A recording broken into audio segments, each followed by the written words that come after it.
Hi hello അസ്സലാമലൈക്കും welcome back. ഇന്നൊരു അടിപൊളി പിസ്സേൻ്റെ റെസിപ്പി ആയിട്ടാണ് കേട്ടോ വന്നിട്ടുള്ളത്. നമുക്ക് ഫ്രൈയിങ് പാനിൽ തന്നെ നല്ല അടിപൊളി പിസ്സ ഉണ്ടാക്കാൻ പറ്റും. അപ്പോൾ നമുക്കിതെങ്ങനെയാണ് ഉണ്ടാക്കുന്നത് നോക്കിയാലോ. ആദ്യം തന്നെ ഒരു ബൗളെടുത്ത് അതിലേക്ക് 1 കപ്പ് മൈദ ഇട്ട് കൊടുക്കുന്നുണ്ട്. നമുക്ക് എളുപ്പത്തിൽ വീട്ടിൽ തന്നെ നല്ല പെർഫെക്റ്റ് പിസ്സ ഉണ്ടാക്കാൻ പറ്റും കേട്ടോ. ഓവനൊന്നും ഇല്ലാതെ തന്നെയാണ് ഞാനിത് ഉണ്ടാക്കുന്നുള്ളത്. ഇനി നമുക്കിതിലേക്ക് 1 ടേബിൾ സ്പൂൺ പഞ്ചസാരയും കൂടി ഇട്ട് കൊടുക്കാം. ഇനി 1 ടീസ്പൂണ് ഇൻസ്റ്റൻറ്റ് ഈസ്റ്റ് ഇട്ട് കൊടുക്കുന്നുണ്ട് കേട്ടോ. 1 ടീസ്പൂൺ മാത്രം ഇട്ട് കൊടുത്താൽ മതി. ഇനി 1/2 ടീസ്പൂണ് ഉപ്പും കൂടി ഇട്ട് കൊടുക്കുക. ഇനി 1 ടീസ്പൂൺ ഒറിഗാനും കൂടി ഇട്ട് കൊടുക്കുന്നുണ്ട്. ഇത് ഓപ്ഷണലാണ്. നമുക്ക് പിസ്സേൻ്റെ ആ ടേസ്റ്റ് എല്ലാം കിട്ടണമെങ്കിൽ ഇത് ഇട്ട് കൊടുത്താൽ നല്ലതാണ് കേട്ടോ. ഇനി ഞാൻ 2 ടേബിൾ സ്പൂണ് ഓയിലും കൂടി ഒഴിച്ച് കൊടുക്കുന്നുണ്ട് കേട്ടോ. ഞാനിപ്പോൾ സൺഫ്ലവർ ഓയിലാണ് ഒഴിച്ച് കൊടുക്കുന്നുള്ളത്.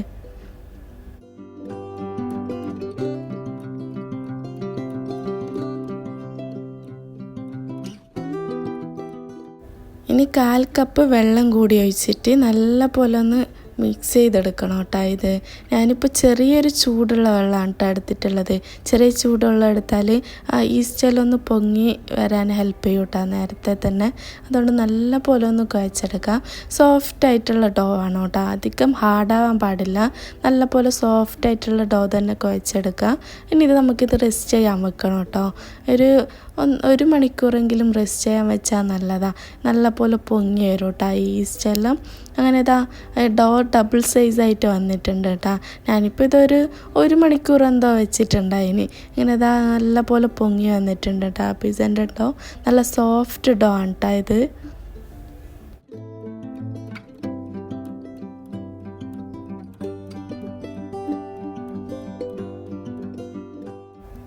ഇനി നമുക്കൊരു പാൻ എടുത്ത് അതിലേക്ക് ഓയിൽ നല്ല പോലെ ഒന്ന് സ്പ്രെഡ് ചെയ്ത് കൊടുക്കാം കേട്ടോ. ചുറ്റിലും നല്ല പോലെ ഓയിൽ സ്പ്രെഡ് ചെയ്ത് കൊടുക്കുക.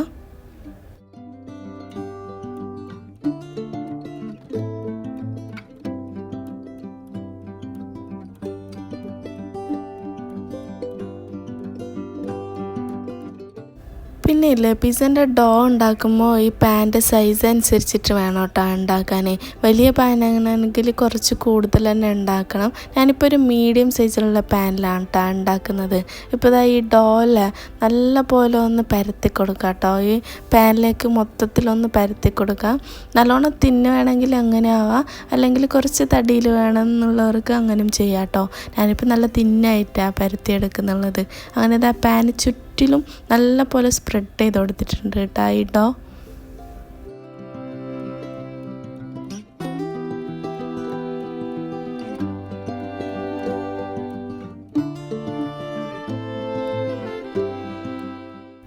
ഇനി ഇതിലേക്ക് പിസ്സ സോസ് ഒഴിച്ച് കൊടുക്കാം കേട്ടോ. ഞാനിപ്പോൾ റെഡിമെയ്ഡ് ആയിട്ടുള്ള പിസ്സ സോസ് തന്നെയാണ് എടുത്തിട്ടുള്ളത്. വീട്ടിൽ തന്നെ ഉണ്ടാക്കാനും പറ്റും കേട്ടോ പിസ്സ സോസ്.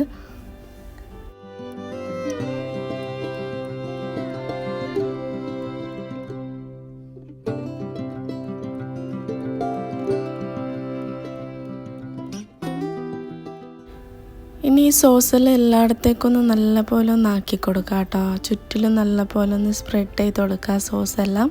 അധികം ഇതിൻ്റെ ടേസ്റ്റ് ഇഷ്ടമുള്ളവർക്ക് കുറച്ച് കൂടുതൽ തന്നെ ഇട്ട് കൊടുക്കുക കേട്ടോ.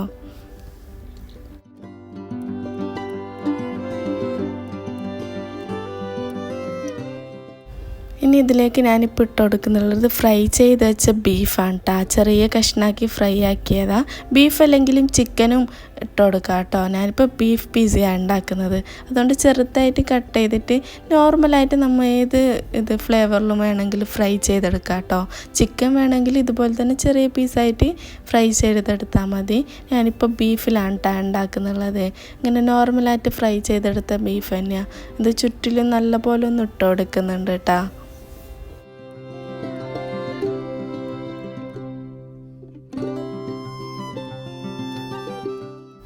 ഇനി ഇതിലേക്ക് കട്ട് ചെയ്ത് വെച്ച വെജീസ് ഇട്ട് കൊടുക്കുക. നമുക്കിഷ്ടമുള്ള ഏത് വെജിറ്റബിൾസ് വേണമെങ്കിലും ഇട്ട് കൊടുക്കുക കേട്ടോ. ഞാനിപ്പോൾ സവാളയും ക്യാപ്സിക്കം മാത്രമാണ് ഇട്ട് കൊടുക്കുന്നുള്ളത്. അധികം വെജിറ്റബിൾസ് ഇഷ്ടമുള്ളവർക്ക് കുറച്ച് തക്കാളിയും അങ്ങനെയുള്ള ഐറ്റംസ് എല്ലാം ഇട്ട് കൊടുക്കുക കേട്ടോ.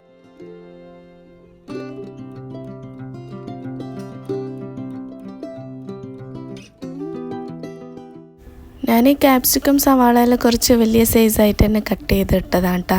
പിന്നെ ഇതിൽ ഒലീവ്സും പിന്നെ കോണ് അങ്ങനത്തെ എല്ലാം ഇട്ടാൽ നല്ല ടേസ്റ്റ് ആയിരിക്കും കേട്ടോ. ഞാനിപ്പോൾ എൻ്റെ കയ്യിലുള്ളത് തന്നെ ഇട്ട് കൊടുക്കുന്നുള്ളത് വെജിറ്റബിൾസ് എല്ലാം. എനിക്ക് ഇഷ്ടമുണ്ടെങ്കിൽ വേറെ ഏത് വെജിറ്റബിൾസും ഇതിലേക്ക് ആഡ് ചെയ്യാം.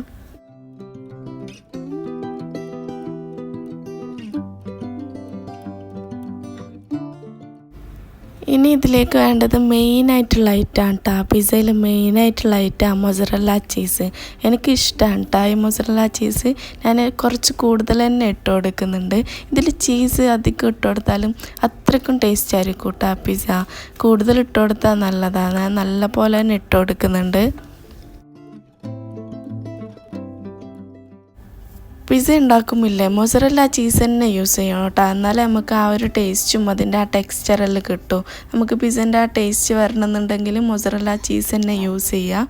ഇനി ഇതിലേക്ക് ഒറിഗാനും കൂടി ഇട്ട് കൊടുക്കുന്നുണ്ട്. നമുക്ക് പിസ്സൻ്റെ ആ ഫ്ലേവറും സ്മെല്ലെല്ലാം വരണമെങ്കിൽ ഒറിഗാനോ എന്തായാലും ഇട്ട് കൊടുക്കണം കേട്ടോ.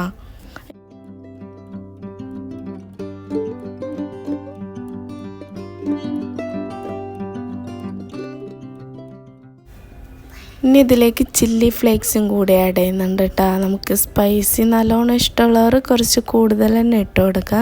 അപ്പോൾ ഇതിൻ്റെ മുകളിലേക്ക് ചില്ലി ഫ്ലേക്സും കൂടി ആഡ് ചെയ്യുന്നുണ്ട്.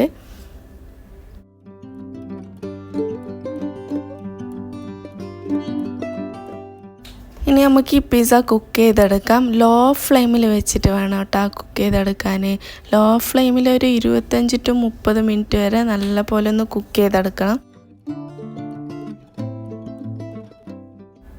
അങ്ങനെ ഇത് അടച്ച് വെച്ച് ഒരു 25 മിനിറ്റ് ലോ ഫ്ലെയിമിൽ വെച്ചിട്ട് വേണം കേട്ടോ കുക്ക് ചെയ്തെടുക്കാൻ. ഇല്ലെങ്കിൽ ഇത് വേഗം കരിഞ്ഞു പോകും. അങ്ങനെ അതിൻ്റെ ഡോലൊന്ന് വെന്ത് വരണമെങ്കിൽ ലോ ഫ്ലെയിമിൽ തന്നെ വെച്ചിട്ട് വേണം കേട്ടോ കുക്ക് ചെയ്തെടുക്കാൻ. അങ്ങനെ 25 മിനിറ്റിന് ശേഷം പിസ്സ നല്ല പോലെ പെർഫെക്റ്റ് ആയിട്ട് വന്നിട്ടുണ്ട് കേട്ടോ. ആ ചീസെല്ലാം മെൽട്ടായി അതിൻ്റെ ആ ഡോലും നല്ല പോലെ വെന്ത് വന്നിട്ടുണ്ട്. അങ്ങനെ ഇതാ ഫ്രൈയിങ് പാനിൽ ഉണ്ടാക്കിയ ബീഫ് പിസ്സ റെഡി ആയിട്ടാണ്. നമുക്ക് സിമ്പിളായിട്ടും പെട്ടെന്ന് ഉണ്ടാക്കാൻ പറ്റിയ ഒരു ഐറ്റമാണ് കേട്ടോ. നല്ല ടേസ്റ്റും തന്നെ. നമ്മൾ കടയിൽ നിന്നെല്ലാം വാങ്ങി കഴിക്കുന്ന അതേ ടേസ്റ്റ് തന്നെയാണ് ഇതിനും. എല്ലാവരും മസ്റ്റായിട്ടൊന്ന് ട്രൈ ചെയ്ത് നോക്കണേ. ഓവനൊന്നും ഇല്ലാതെ നമുക്ക് പെട്ടെന്ന് ഉണ്ടാക്കാൻ പറ്റുന്നതല്ലേ. പിന്നെ എൻ്റെ വീഡിയോസൊക്കെ ഇഷ്ടമായെങ്കിൽ എല്ലാവരും ലൈക്കും കമൻറ്റും സബ്സ്ക്രൈബൊക്കെ ചെയ്യണേ.